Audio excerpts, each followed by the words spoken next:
Hello, hi guys! Magandang hapon sa inyong lahat. This is Chiro Rodriguez, Mamasigri Channel of Itiler o Zumatoiders. So ngayong hapon na to, tignan natin sabihin sa iyo ng ating mga gabay. So this is a weekly gabay for the month of January 21 hanggang January 27 for the sign of. For the sign of Libra. So Libra, welcome to my channel. Ano kayang messages, advices ng spirit guides ang ating masasaga for today's video? Kanina kayang energy or kaganapan sa buhay ng mga Libra ang ating mahagilap. So guys, this reading is a reading lamang, hindi lahat makaka-resonate. Kunin lamang po ang makaka-relate sa inyo and comment down below kung kaninong energy ang ating nasagap. And guys, don't forget to like and subscribe my channel and the notification bell for more videos updated. Kasi maraming salamat po sa mga walang sawang pagsuporta sa aking channel, lalo-lalo na ang hindi nag-i-skip ng ads sa way pagpalain kayo ng Diyos at may kapal, siksik, liglig, nag-uumapaw na biyayang manang balik sa inyo. So let's see guys, what is the messages, advices sa iyo ng ating angel spirit for the sign of? For the sign of Libra. So let's see and watch this. Ano kaya kaganapan sa buhay ng mga Libra signs ang ating mahagilap? So guys, ito na. Ito ngayon at bubulabugin natin. Angel Spirit, please give me information po. Okay, this is a Queen of Swords, a bigger picture. Unti-unti mo na makikita possibilities. Now, there's something I've look at bigger picture. Now, kumbaga, malayo pa lang nakikita mo na yung magiging possibilities or magiging outcome. Now, there's something consequences. Kumbaga, makikita mo na kagad yung kayong kinatnan sa madaling salita. Ganon.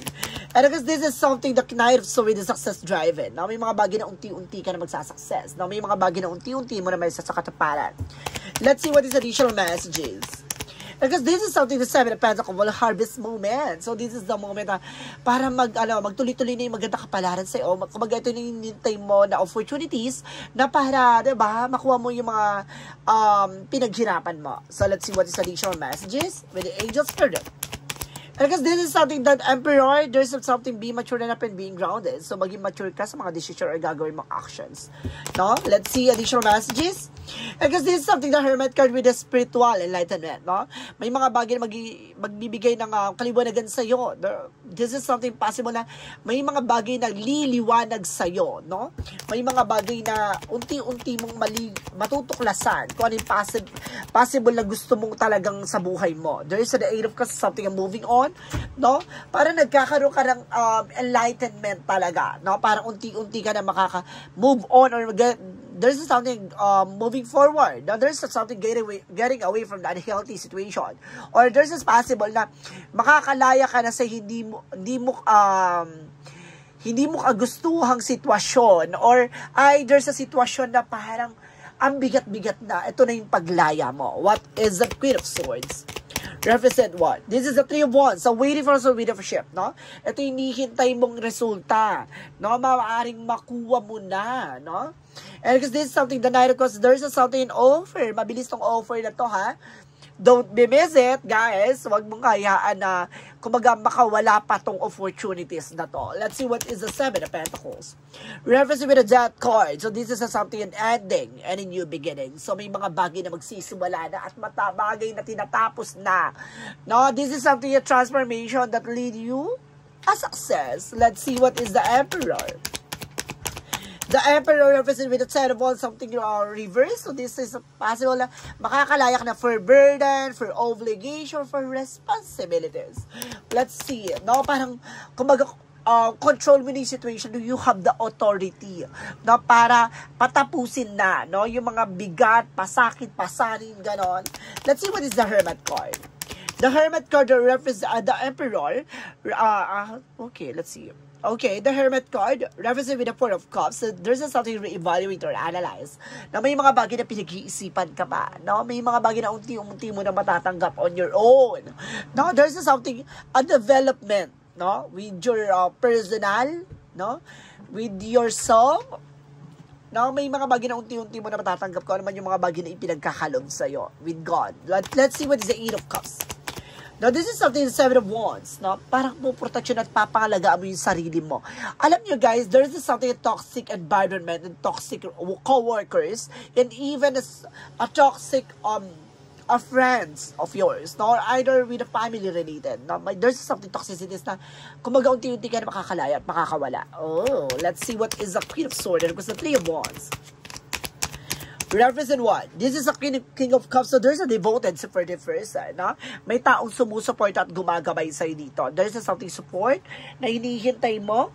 No, there's something ancestor guides.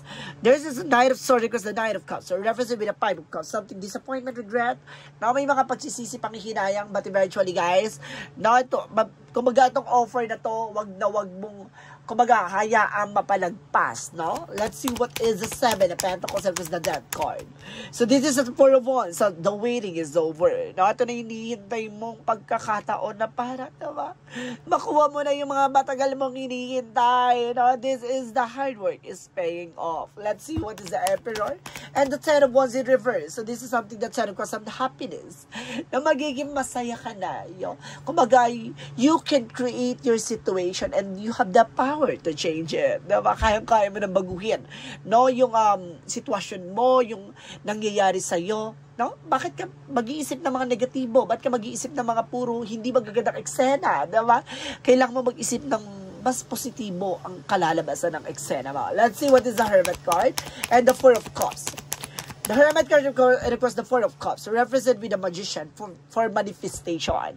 And of course, there's something, information with the authority and the power of God na maaaring ipagkaloob sa yung mga bagay na akalain mong hindi mo matatanggap. No? This is something, an acceptance, an acceptable reason. Charis, na may mga bagay na unti-unti mo na tatanggapin, no? Bukal sa kalooban, ganon, sa pagtanggap ng mga karanasan at experiences, and of course,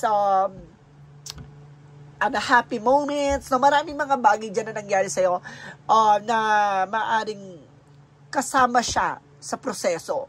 No? Let's see what is the Eight of Cups and the Seven of Wands. Represent with the Justice. I told you so. The karma is here. So this is something of principle of karma.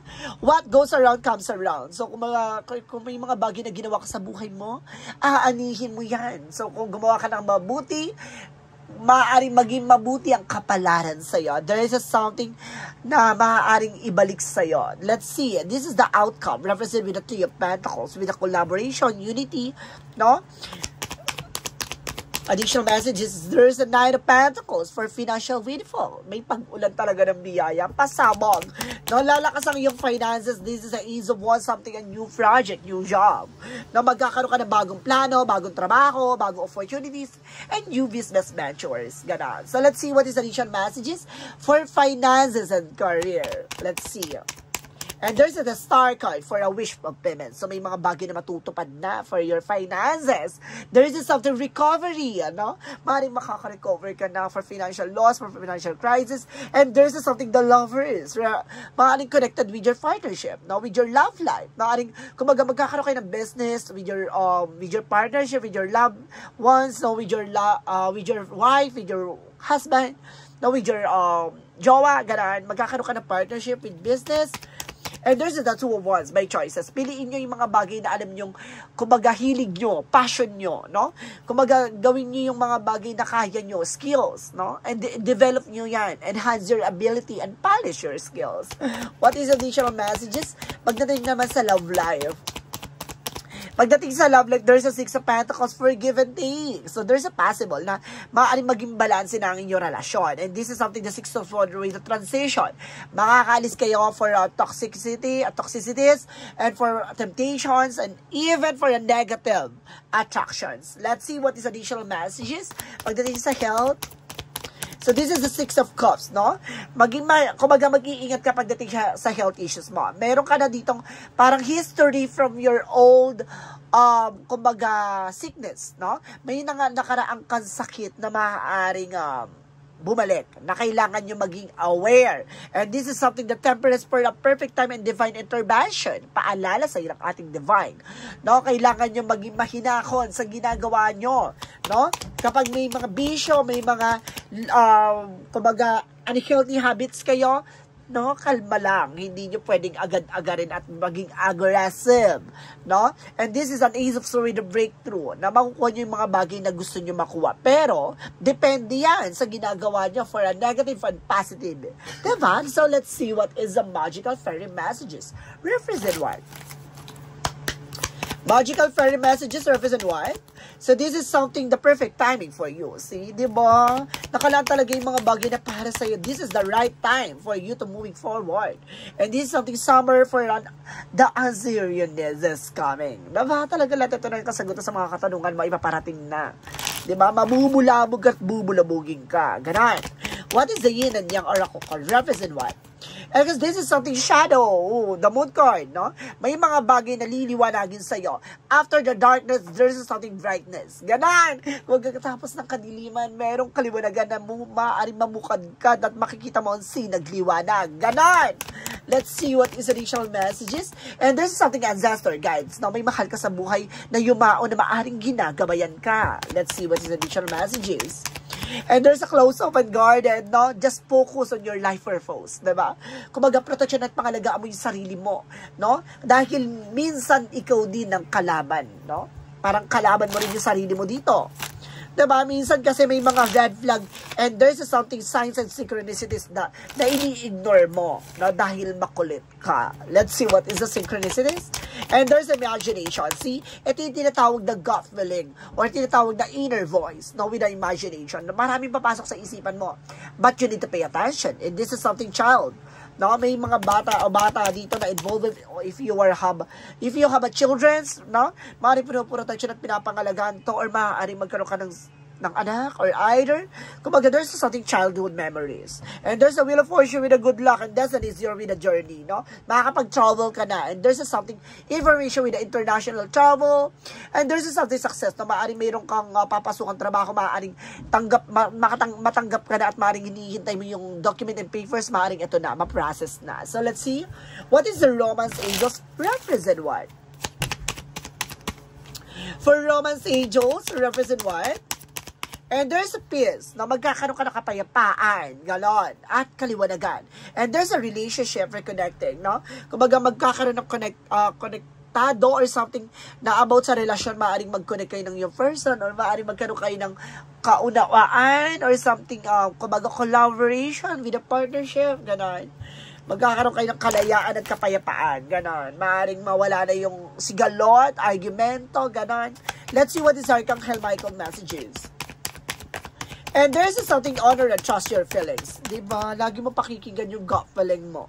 Hindi ka binibigo at hindi ka bibiguin. This is something lean on God and angel support. Diba? Sinusupport at ginagabayan ka ng ating angel spirit at the same time. Write about your thought and feeling. Diba? Iba talaga yung gut feeling mo. You have a spiritual knowledge and spiritual abilities, of course, guys. No? It's either, there's a third eye, six senses, no? Malakas ang pakiramdam, gano'n. Additional messages with an angel spirit. And there's something, the sound card, no? There's something, a pure positive outcome. There's something, the God energy is here, no? There's something, illumination. And there's a cleansing, guys, with a bathroom. So, kailangan nyo mag-cleansing, maglinis, no? There's a full of negativities inside you na kailangan ng pakawalan. And this is something fairies with an environment. Diba? Kumagana, minsan na sa paligid mo yung nagbibigay negatibo, kaya kailangan mong pakawalan. Now, there's something toxic co-workers and toxic environment. And this is something boundaries. Diba? Kailangan nyo mag-set ng boundaries dyan dahil punong-puno na negatibo sa paligid mo. Diba?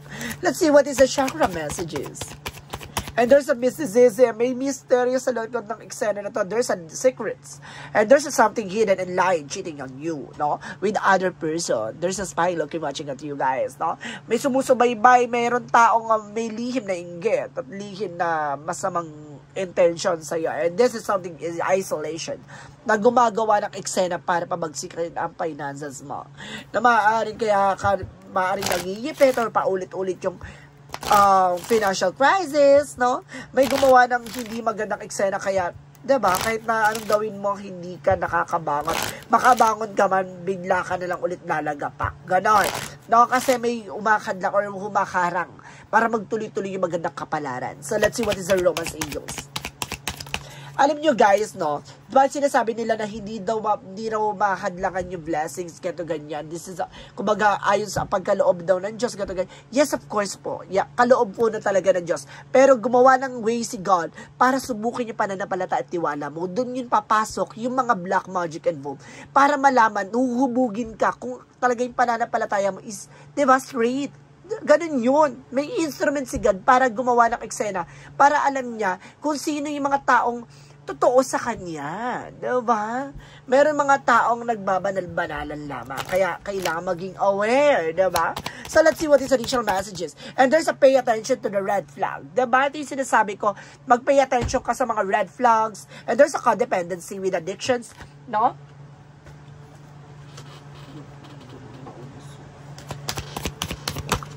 Codependency, something addictions na nakaka-apekto sa romantic life nyo with your love life. And because this is something oracle cards. No, there's an oracle card for something, and the answer yun is coming is here. No, kung maaring parating na, maaring nandyan na. What is the energy? Represent what? And there's a storm warning. I told you. Oh, diba? Hindi ka liligaw ng baraha. Sinasabi ko sa'yo, may umaharang sa'yo. No? Laging may unos, laging may problemang parating. There's a deceit. Diba, mangkukulamti? Ayan, oh, gumawa ng sumpa at kamalasan. And there's an attachment. I told you so. There's a something mas ibig sabihin na sa paligid mo lang.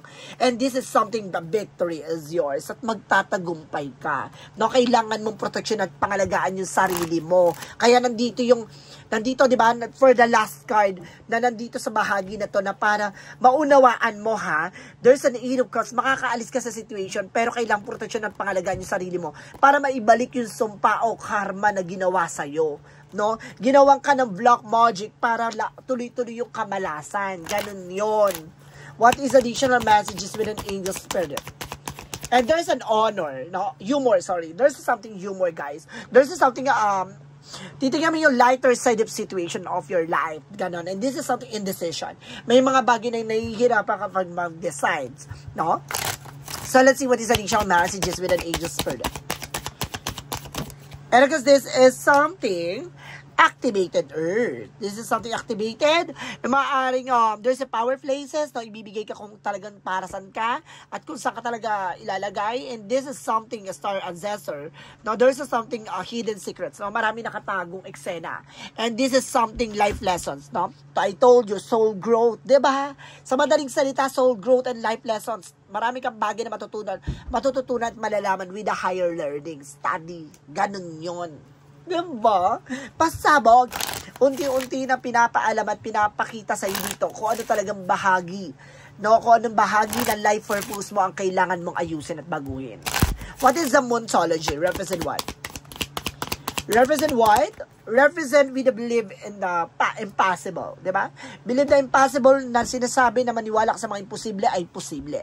And this is something, expect the powerful change. No? May mga hindi mo inaakalang magbabago sa isang iglap lang. Pag pinitik ng tadhana at kapalaran ng ating poong may kapal, babaguhin ang sitwasyon at estadong ginagalawan. Diba? Yung ibang kinukot siya, kumbaga, dinudurug-durugan man, diba? Inaapi. Yun yung taong, diba, biglang aangat at aasenso sa buhay. Diba? What is additional messages? And there's a diet is more important here. So, kailangan mo rin mag-diet, no?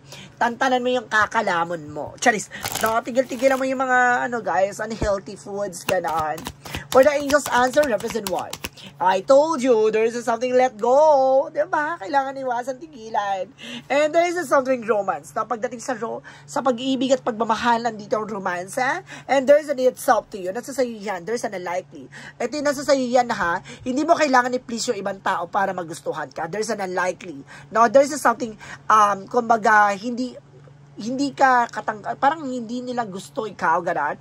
Hindi mo kailangan maging flexible sa ibang tao. Na kailangan, kapag ayaw sa'yo, dead ma, ayaw ko din sa'yo, gano'n. Diba, hindi mo kailangan i-please yung sarili mo sa kanila para tanggapin ka. Tandaan mo, kahit anong pilit mo, kahit baguhin mo yung sarili mo, hindi ka nila magugustuhan. Diba? What is the Jesus loving quote said? And pray always. So, kailangan mo magdasal palagi. Mag-devotion ka, guys, no? So, let's see what is the angel's number. Represent what? What is the angel's number? Represent 10, 11, way of taking action. Kailangan mong kumilos, gumalaw, at magdesisyon. Hope and new beginning and fresh start is coming your way. This is a call to action to move forward. The sooner you're going, the sooner you will accomplish what you set out to do. Those with the patient will eventually reap the rewards of their perseverance. Diba? Kung may tiyaga ka, may nilaga. No? Kung baga kailangan mo magtiyaga sa mga bagay na gusto mong makuha. Diba? Kung hindi naman pwedeng hindi naman pwedeng madaliin yung eksena. Diba? Kailangan mong hinay-hinahin mang makuha yung isang bagay na yon. Hindi mo kailangan maging aggressive. No? So let's see. What is the messages of life? Represent what? Represent with I discover who I am. No? Dito mo makikita at matutuklasan kung sino ka talaga. Today, I discover the riches that lie within me. I acknowledge my true self. I see myself as unlimited being and marvel at the beauty of my life. I recognize that the wealth of the possibilities available to me as a being of the light. As I learn who I am, I recognize the divine with me. Alam mo sa sarili mo, unti-unti mo matutuklasan kahalagahan at katanggap-tanggap na sarili. Ganon. Unti-unti mong mamakiling kung ano man yung mga bagay na pinagkaloob sa'yo, even your flaws. Diba? Kahit anong pangit sa eksena mo, pangit sa sarili mo, kailangan mong mahalin yan. Dahil, kumaga ipinagkaloob sa'yo ng ating pong may kapal yan. Dahil, deserve mo kung ano man yung mga bagay na meron ka. Ganon. So guys, this is a weekly gabay for the month of January 21 hanggang January 27 for the sign of Libra. So Libra, maraming salamat for this wonderful reading. So once again, this reading is a journey din lamang, hindi lahat makaka-resonate. Kunin lamang po ang makaka-relate sa inyo and comment down below kung kaninong energy ang ating sagap. And of course, don't forget to like and subscribe my channel and hit notification bell for more videos update. Kasi maraming salamat po sa mga walang sawang pagsuporta sa aking channel, lalo na ang hindi nag-i-skip ng ads. So may pagpalain kayo ng Diyos at may kapal, siksik, liglig, nag-uumapaw na biyayang manong balik sa inyo. At maraming salamat and see you in the next video. Bye-bye and babush!